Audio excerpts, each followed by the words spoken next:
Ladies and gentlemen, boys and girls, welcome to the Macabre Fair Film Festival's Men of Terror. We have some great guests today.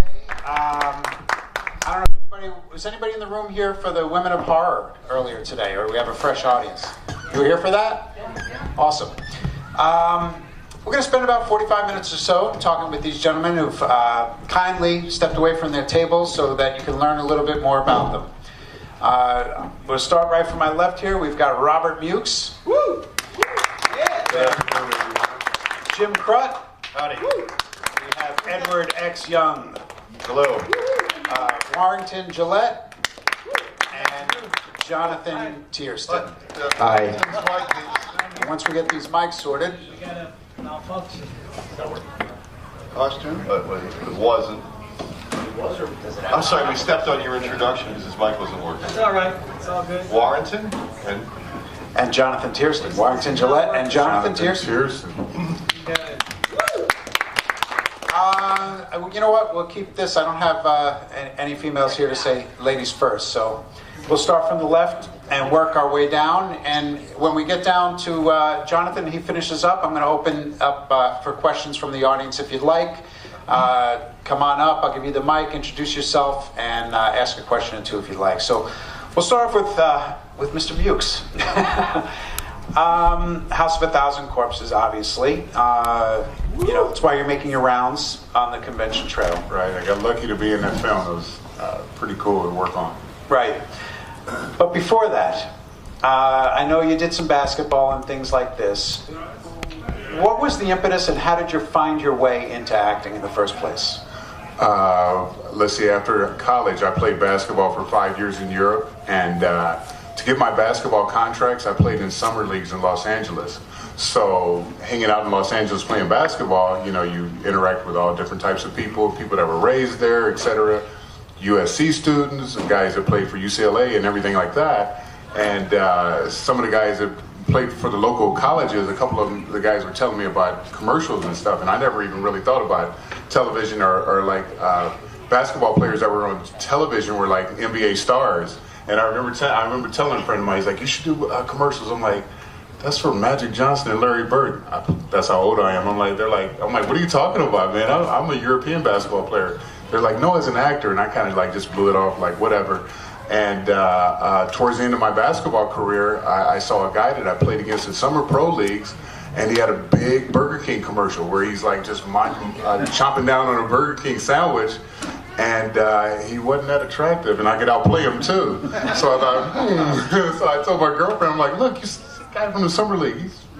He's all busted up and stuff, and you look better than his girlfriend, so I think I'm more attractive, and maybe I should do that. She's like, exactly, and so that was kind of like the beginning of it right there, just kind of discovering it by an accident, being in Los Angeles. Very nice. And then from the commercials into film. Yes. The difference with that type of acting, commercial acting to film acting, can you give us some idea, of what that type of experience is like? For me, it's almost the same. I think like spokespersons for television, usually they're like a little bit more broad with their acting.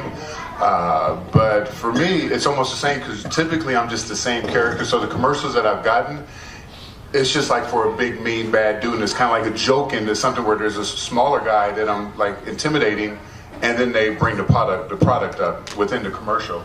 So for me, the acting is almost the same because and I sometimes I try to. I'm a little bit more tougher, and then sometimes I'm sad. Whatever happens, whatever. But for commercials, for me, it's almost the same. Just kind of just being an intimidating factor on the commercial. So let me ask you that, because it sounds like some typecasting kind of going on based on your size and stuff. But your personality is very magnanimous. You're a fun guy to hang around, big smile and stuff.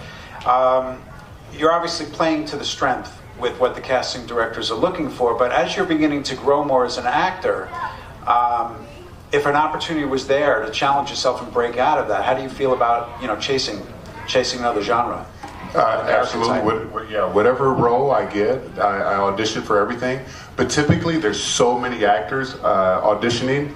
Like, I don't know, guys.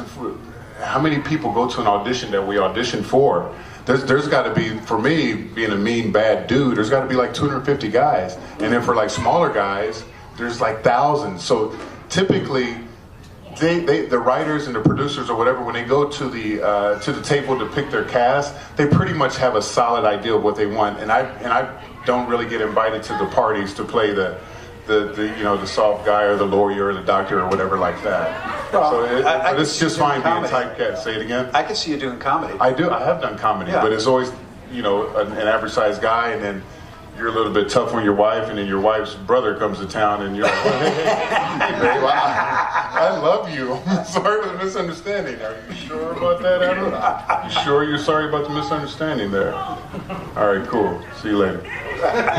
So I have done comedy. Very nice. Yeah. Cool. Jim, Yo. you are famous as being